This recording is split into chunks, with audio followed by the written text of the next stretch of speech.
Namaste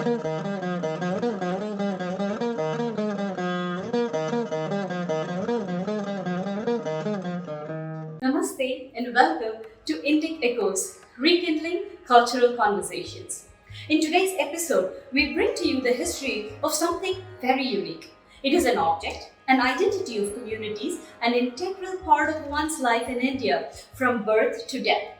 From times immemorial, this has been used to communicate various emotions: joy, gratitude, appreciation, and more. Yes, I'm talking about the jewellery of India. Who would have thought of jewels as a way to learn history? Who would have thought jewels were capable of taking us on a journey to our past? We have a very interesting person with us today who thought of all this and put it in action. I'm very happy to welcome Dr. Usha Balakrishnan, a preeminent historian of Indian jewellery and chief curator of the World Diamond Museum. She is the author and co-author of several volumes of Diamonds Across Time, an important venture launched by the World Diamond Museum. She has been the curator of multiple exhibitions and has extensively spoken about her research on Indian jewellery. I'm very thrilled to speak with her today and learn about Indian jewellery, the past and the present. The next time you pick that necklace or earring, I promise you're never going to look at it the same way after this interview. Welcome, Dr. Usha. Thank you, Sharanya, and thank you for having me, and thank you for that wonderful introduction.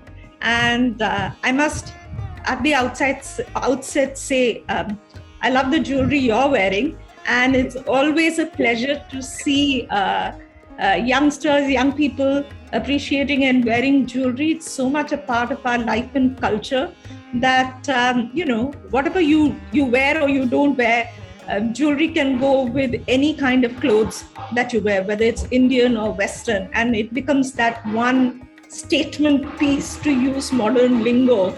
And so it's always a pleasure. And thank you for having me today.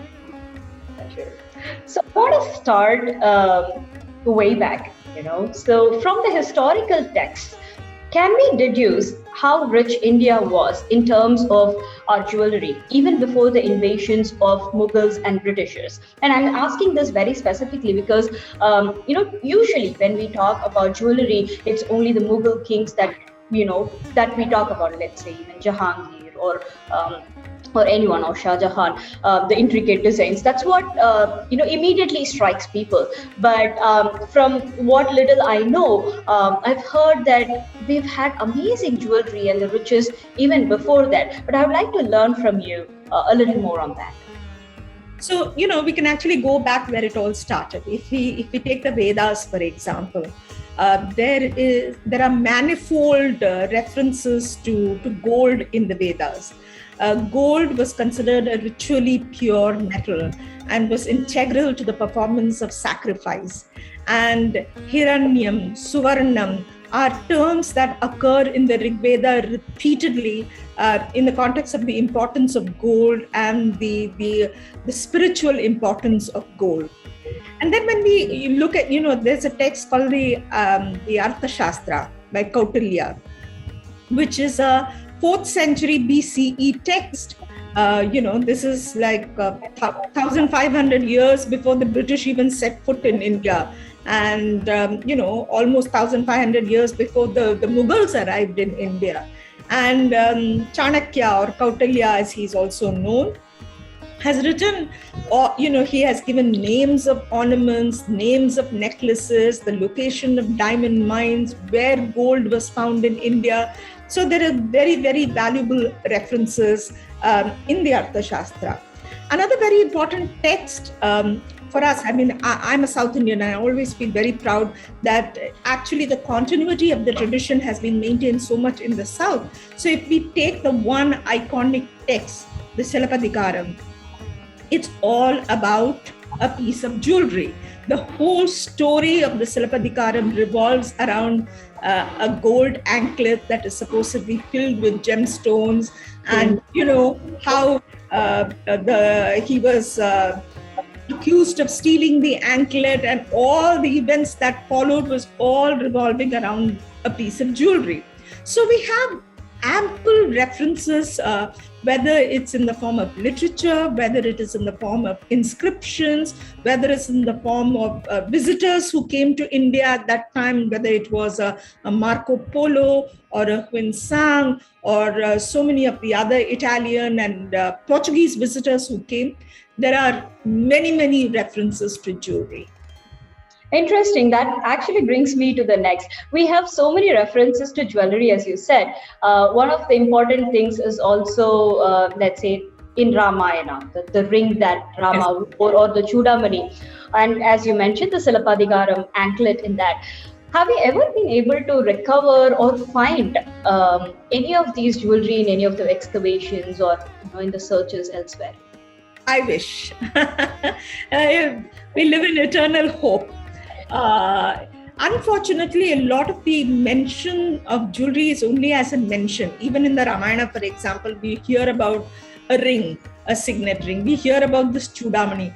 There is no description. What was the design of this piece of jewelry? How was it crafted? Was it set with gemstones? Who made it? Which part of the country it was made? So we don't have these historical reference to actually cross-reference a piece of jewelry that might have been found in excavations. But having said that, there are pieces of jewelry that have come out of archaeological excavations. But again, we must remember that jewels was, a form of savings, and metal could be easily melted. The gold was often melted, the silver often melted and recycled into new ornaments.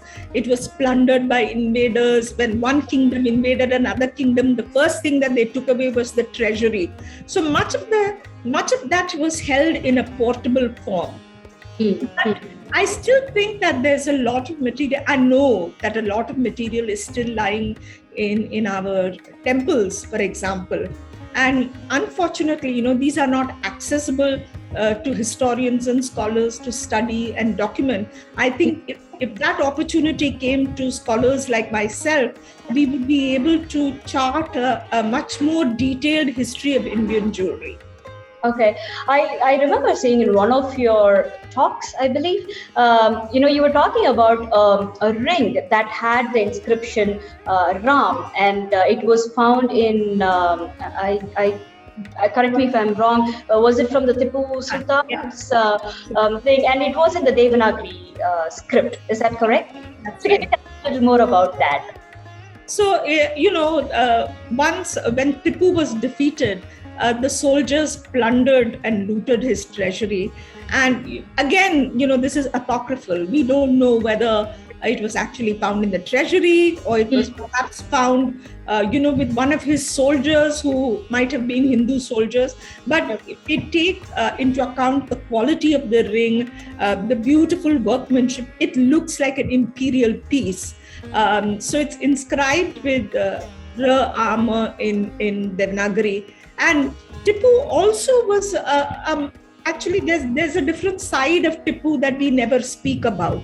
Because he had astrologers in his court. He believed in Navaratnas. He wore the 9 powerful gems. He believed in the power of the planets. So there were a lot of these Hindu influences. So who knows, he might have taken a vow. Perhaps that ring did belong to him. That was a very pluralistic society at that time. So, we are not able to come to a conclusion. Okay, that's very interesting. An interesting, we spoke about kings and queens and having those jewelry. Now we know that in ancient times, could one really tell, based on the jewelry that they were wearing, could we really tell where this person was from, which clan and all that? Was that even possible? Yes, very much so. Because, jewelry even today in India, even though to a lesser extent now, every region, every community and every religion within that community had their own particular designs. And they kind of endured because, when people bought jewelry, they always bought jewelry that was community specific. It's not like today that they would go to a shop and there's, you can buy jewelry from Hong Kong or from Paris or from America or from any part of India. It did tend to be. But again, sometimes things like anklets or bangles, you could not always make out. There would be, and there are those specific items, maybe like a tali, a Mangal Sutra, or maybe the kind of nose ring, the nut she's wearing, or maybe it is the kind of, amulet that a woman or a man is wearing, that you can immediately identify the region and the community to which that person belonged. Okay, so that's very interesting that you say. Was it then based on their occupation, like the design based on occupation, or the material found in that region? Was it very local to that, or were they still drawing influences from far? Look, you see it mostly in silver jewelry, because that is the largest repository of design in India. And the silver was made for, the village dwellers, for the nomadics, the tribes who were moving from one village to the other.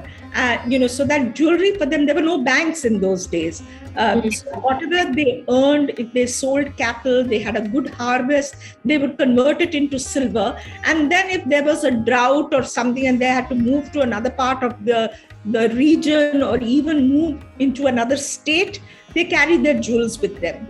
Okay. But it's important to note that this whole concept of geographic divisions are only 75 years old. Okay. We didn't have states. Prior to 1947, there was no Rajasthan as a state. There was no geographical boundary. There was no geographical boundary to a Tamil Nadu. There were kingdoms, and the kingdoms expanded and contracted depending on the power of the ruler. So if the Chola kingdom extended from the Ganges down to the Kaveri, subsequent rulers did not have such a vast kingdom. So the borders, the geographical boundaries expanded and shrank with every dynasty. So because of that, it's often sometimes difficult to say this piece of jewelry belongs only to this area, because it might have belonged, that design might have belonged to that area at a particular period in time, at a particular moment in time, but that is no longer relevant 50 years later.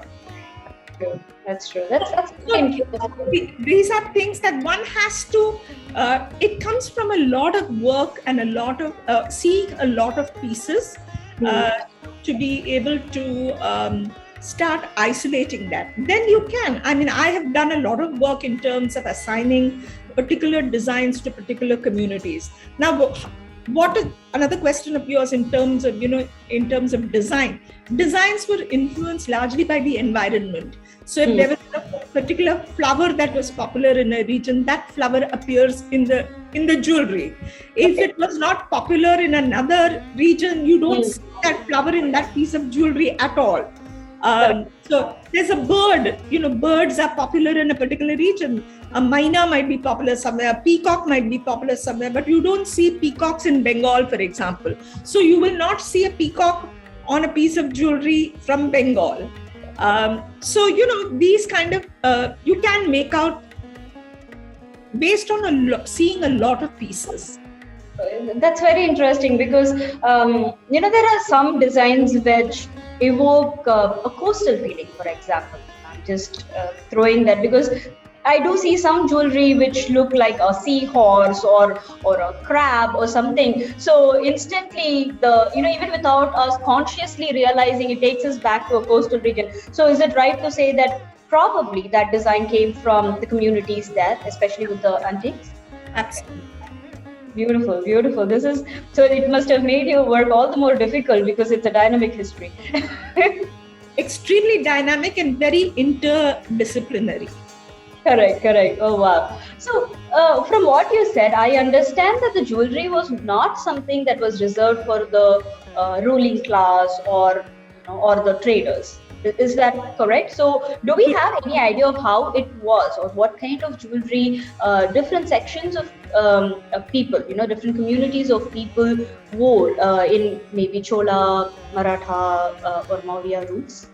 See, again, the jewelry, it also depended on the affluence of the person.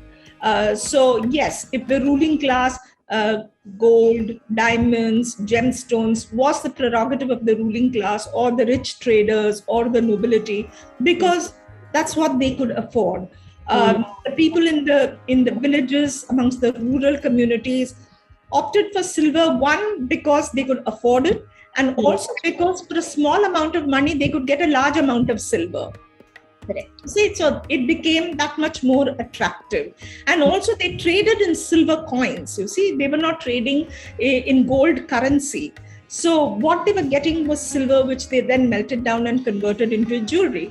But then there were also communities who couldn't afford silver. So there is bamboo jewelry, there is terracotta jewelry, there is jewelry made of shells, shell jewelry. Certain communities in Maharashtra, for example, there is a community not far from here in Mumbai that on certain puja occasions, on certain festival occasions, wear an entire suite of jewelry that is made from cowrie shells. You go to Mahabalipuram outside Madras, and you will see outside Chennai, and you will see, chains all made with shells that they are selling in the shops over there. But that was popular at a particular period in time, and also depends on the community that could afford it. Even bamboo, they were making jewelry with flowers. If you read Kalidasa's Shakuntala was this beautiful maiden who was living in the forest. And all that she was dressing herself with and adorning herself when Dushyanta came to see her was jewelry made of flowers. Wow. Yes. Isn't it awesome that no matter where you belong, what socioeconomic status you come from, there's one thing that is common for everybody, especially in India, it's the jewelry. But then there's so much variety in the jewelry. You just have to have a flower or a leaf, which is in abundance. It's a gift from the nature, and you can still make a jewelry and adorn yourself.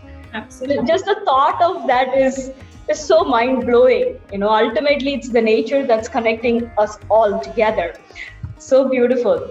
So, a slight deviation. We all hear about the peacock throne and the Kohinoor diamond. When we talk about jewels of India, that those are the first things that come to our mind. But can you tell us something about a piece of jewelry that is much more ancient than that, which transcends the human imagination even today?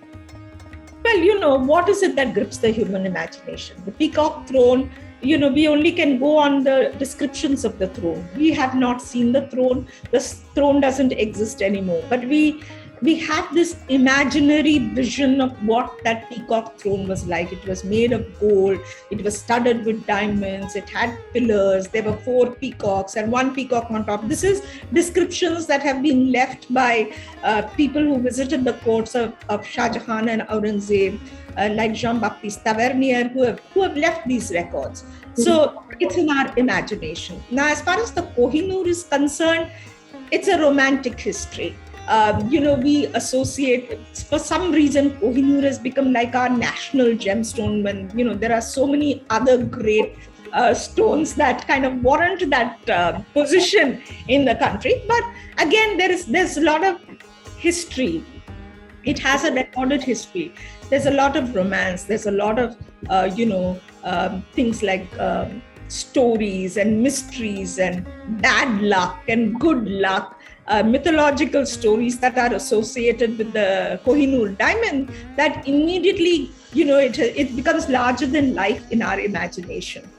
But going back in time, there's great collection that was unearthed from excavations in Mohenjo-daro and Harappa. That is one of the earliest civilizations of India. It goes back to about 1800 BC. This collection is in the National Museum in Delhi, and until last year, the collection was actually on exhibition. Beautiful pieces of jewelry made from gold. And then there was a huge corpus of jewels that was excavated from Takshila, the ancient city of Takshashila.